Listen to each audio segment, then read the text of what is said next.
Welcome to the Dublin Conversations. Katharina, would you like to introduce yourself?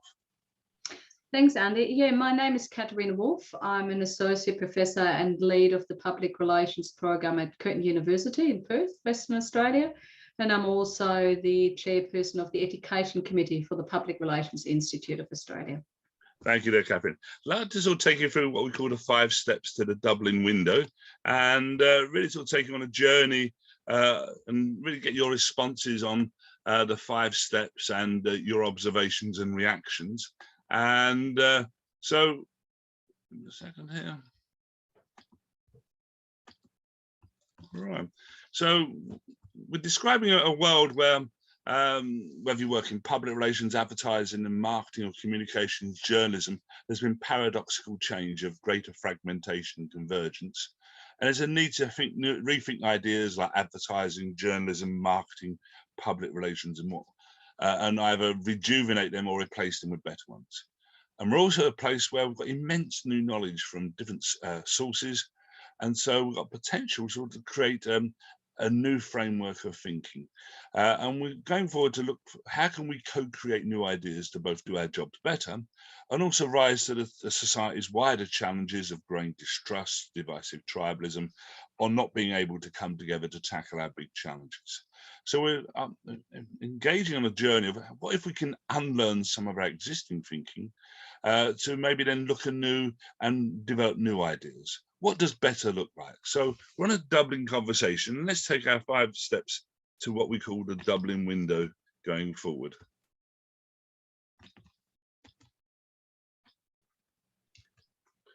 Step 1 is that we need to create confidence and be purposeful. So the Dublin Conversations is putting forward the idea that we need to rethink the idea of the word confidence, more meaning a much more fundamental meaning than maybe someone who's got strong self-belief and assurance. So confidence provides the sort of the foundation. You have confidence in your understanding of what you perceive to be reality, confidence in who you are, your purpose and purposefulness, confidence in others to help not harm you, confidence in others having you, and also what we call a zeitgeist confidence of that can be like a business confidence, even like war, peace, success and failure. And we believe confidence is a critical known unknown, that we know of it, but there's so much more we need to know about it. Just wondering, Katharina, have you got any views about like this idea about confidence being a central point of understanding how we operate and involved in our work there? I like your approach because it kind of makes me question how we define confidence. Quite often we assume confidence equals knowledge and competency. And I think just listening to you and what you're describing, it's really that kind of sense of belonging that comes out of it. And also kind of that sense of being in the moment, actually knowing what's going on, but also feeling part of something to be able to contribute as well. So it comes kind of back to that, to a certain extent, sense of community that kind of empowers you to actually belong and be able to bring about change and make things happen. So as I say, as a result of that, we believe that, thank you, that that sort of purpose provides a vehicle to be coherent, compelling and more connected in your confidence. We then say that step 2 is, this is informed by the work of behavioural scientists such as Professor Daniel Kahneman and others, that we're emotionally driven animals, but 5 key rules, what we call, frame what we need to do to interact with others, that do one or more of these things for successful connecting with others. And this includes being known and noticed, being liked, which goes beyond just effective liking, but can also include being respected or admired, trusted, front of mind, that even though you may be known, when people are making decisions, you need to be like foremost in their thoughts, to be an easily available option for them, and being talked about, social proof. And the Dublin Conversation believes this actually frames like any campaign and of whether it's communications, public relations, and so on. Any thoughts there, Katharina, on this? Well, to a certain extent, that's kind of like a broad description and justification for networking, isn't it? And then yeah, kind of being in a space and actually being known for what you know and who you are. It raises really big questions for introverts and people who might want to find different ways of being known and being kind of talked about. So really interesting. And I'm kind of putting my teaching hat on, and I think this is actually quite helpful for future graduates to think about. How do you actually make a difference? How can you contribute to society and your profession? What are the kind of trigger points you need to keep in mind, rather than just rocking up at various networking events? It's a kind of that purposeful kind of connection, rather than just trying to be known for the sake of it. Yeah, as I say, so you can see it being realised as a framework, both at an individual level, like you described there, and also an organisational level. Then. Yeah. The next stage would be then to, like, the 5 opens choices steer how you connect. So this is an evolution of what's called the PESO model of paid, earned, shared and owned, where it's not channels of how you reach, but choices you have of how you can connect with others. And so the idea is expanded. So O is not for owned media channels, but also for own behaviors, own reputation, even time, like spending time with someone is a way of earning trust with another. And we've also included paid for, which includes anything you pay for, including advertising, earned, which can include the sort of traditional areas of public relations practice, as well as, say, search engine optimization and word of mouth, and a new dimension of nudge, of how do you make choices easier for other people, so you can influence behaviors without any direct communications with them. And lastly, shared, which is both online and offline. Just wondering your thoughts about this sort of way of providing a framework for the choices we have to interact with others. Look, PESO has been around for a long time, and I know my colleague in marketing quite often still only focus on owned, earned and paid. But I like the idea of shifting the focus from channels to choices. And what that actually really makes me realize the amount of triggers and the amount of components in regards to trust and building sustainable change that we haven't taken into account. The whole idea of own being absolutely everything you do, being present, not just running a community consultation exercise for the sake of ticking a box and saying you haven't consulted, but actually being out there, listening, modeling, those kind of elements that all contribute to building trust, to bringing about lasting change. So I really like that idea. I'm a great fan of nudge anyway, and I think it's something that we don't really tap into and understand fully. Maybe some people do, but I think it's something that's been largely overlooked for a very long time within our areas. But I like the idea of really moving beyond that idea of narrow channels that you kind of define, to actually making conscious choices of how you want to present yourself, your brand, your organization. Yeah. And then step 4 is recognises the significance of what's called emergence. So our reality is shaped by what emerges around us. And we're embracing a new model developed by Professor Gareth Loudon of Imperial College London, a simple listen, connect, do, that you connect with your world by listening, connecting what you listen to, doing, and that could be actions as well as developing ideas. And it's a dynamic, continuous loop driven with purpose at its heart, that the more purposeful you are, the more vibrant, energetic those listening, connecting and doing will be. And that we need to listen to bottom up and top down. And also what's emerged is the word labelled comms, which, despite its use, is no formal definition. And the Dublin conversation believe this is bigger than integrated communications, as it includes managing behaviours and purposefulness, as well as social cohesion. And we're putting forward an idea that maybe comms could be defined as how you create confidence to exist, coexist, cooperate or collaborate by managing perceptions around your future behaviours. And also what's emerged from sociology, that sociologists can now do experiments to sort of establish laws of human behaviours. And it's emerged, particularly from the work of Professor Nicholas Kostakis, that there are 2 prime instincts at work, that 2 out of 3 people will help a stranger, which also means that 1 out of 3 don't. And this provides the foundation stone to what the Dublin conversations called we-led thinking, where your instinct is to think of others first, and me-led thinking, where your instinct is to think of self-interest first. And this could be the foundation stones for the philosophies of public relations being a we-led process, and advertising being a me-led process. I just wonder, any thoughts about this dimension at all, Katharina? Yeah, I find it very fascinating. You mentioned it in your introduction, we've, on one hand, we've got convergence, but we also got increased fragmentation, and we've got people trying to justify silos where they no longer exist. One of my big bugbears with public relations has really been that there's been this drive to establish public relations, something that kind of models what's happening in advertising, marketing, is having a well-defined discipline with its own long-lasting body of knowledge. And that's great, but the real value, what I see of public relations, is that it's always been a multidisciplinary discipline, that we've drawn on that different knowledge from psychology, from sociology, that we can go out there and don't have to reinvent the wheel. We can actually learn from others, and I don't think we're actually doing that often enough.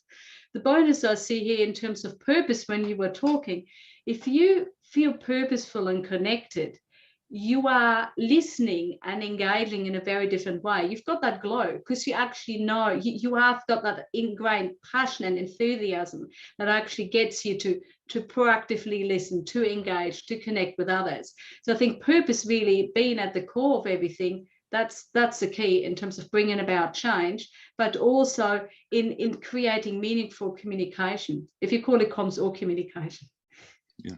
Okay, thank you. And then the last step is that, and this uses a model developed by Professor Jim McNamara, also from Australia, of what he called initially the distrust-trust continuum, where there's a spectrum of trust from those at one end who are distrusting and disengaged, to those who may be over-trusting on a view. And it goes beyond just like naivety, but also provides the foundations for dogma, prejudice, and bias, that you only believe and have trust in a specific world viewpoint. And the central zone there, what the Dublin conversations labels purposeful trust zone, is really a space that enables society to function, enables people to come together, work together, to coexist, cooperate, and collaborate. And so it's a precious asset. Without it, our society cannot exist. And so the Dublin conversation is advocating that rather than approach the world as how do we influence others, this needs to be accompanied with how do we influence others, but also invest, protect, and nurture social cohesion. And so in communication practice, we need to both earn confidence and also invest in social cohesion. Any thoughts on that at all, Katharina? It's very topical, isn't it, in kind of an era of mis and distrust, and we've certainly seen it in the political space, and I'm not just talking about the UK, America, we've just seen it in Australia, where a lot of people, we've got compulsory voting, and a lot of people are so disengaged that they really do not care nor trust anyone. Overall, we know we are living in a world where everyone's becoming more and more distrusting, especially in those established organisations, and like your media organisations, like your governments, and so on. And I think from a communication perspective, it's absolutely crucial to recognise that. How do we actually build trust and meaningful trust, rather than just trying to coerce people to do something for a quick one-off sale or whatever we want them to do, something they might regret very badly later on. But how do we actually build lasting trust and back that up with our actions going forward to contribute to meaningful society overall? So I really like that. I also like that whole idea of that being overly trusting is not necessarily a bad thing. It doesn't necessarily make you naive. You might not be in the purposeful trust zone, but I think we need to also recognize those people on the fringes and why they end up there in the first place. Thank you for that. And then lastly, so we've taken you through 5 steps to what we call the Dublin window, a way of seeing a bigger world. How do you feel now? Do you feel more confident about addressing what does better look like? Look, I'm really, really excited about the work the Dublin Conversation team has been doing over the last few years.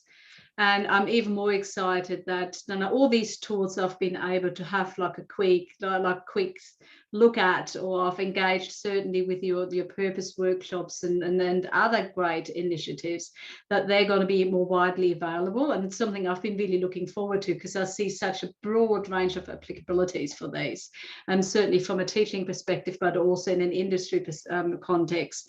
And as I've mentioned to you previously, I think what these different tools do is they make us stop and question our beliefs and assumptions at a very personal level, but they're also great conversation starters to really have that broader conversation around, what are the known unknowns, but what are those really underpinning assumptions that we might actually need to challenge and completely dismiss and rethink.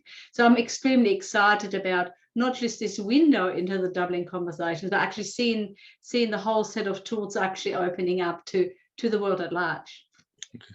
And is there one or more things the Dublin conversations should be doing differently, do you think? Making those tools available. No, I think there's a lot of work happening, and it's absolutely incredible to have that once in a while look behind the scenes, Andy, and see how much work has gone into this, and how many conversations and how much input from people from all over the world. It's absolutely mind-boggling. So seeing that now being taken more into a public domain, it's going to be absolutely fascinating, because so much thinking has gone into this. And I think everything that's been developed is going to be extremely valuable going forward. And I believe those tools, they're not finished yet, are they? There's certainly, I'm sure there's more tools to come, and there's probably more green papers to come and other work coming out of this. Is that correct? Indeed, yes. So we're producing a toolkit of 35 tools, 4 green papers, and a dictionary as well, and obviously engagement events and activities and conversations like this as well. But knowing you, I can't imagine you stopping there, are you? Well, the joy of any change activity is that the unexpected needs to be embraced and encouraged, as well as the planned.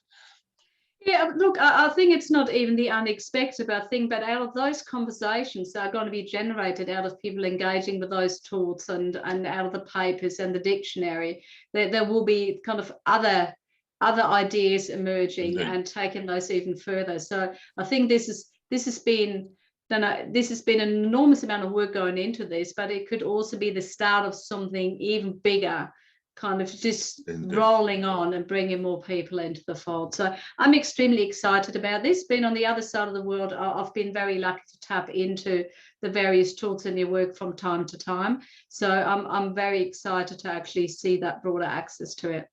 Thank you. And so just to add that we'll be concluding our year of activity with a Conversations Fest conference in Sligo in Ireland in May 2023, where the intention is to produce what we call a Dublin blueprint, which will be a curation, as you rightly highlight there, of new thinking. The idea is that this is not the answer, but a starting point for a conversation for all of us to be in a better place. Katharina, is there any final action steps? Is there any one specific thing you would suggest we need to be doing or would recommend doing? Well, I think you have to work out how we get you back to Australia, because that's been quite a while. Yeah, absolutely. Well, the invitation's always gratefully accepted there. So, I think we have to work on that, not just virtually. Now that we finally open up, I think it's time to welcome everyone back to see that we still exist on the other side of the world.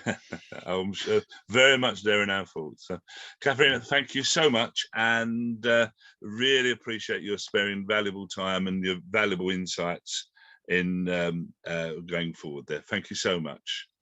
Thank you, Andy. All right.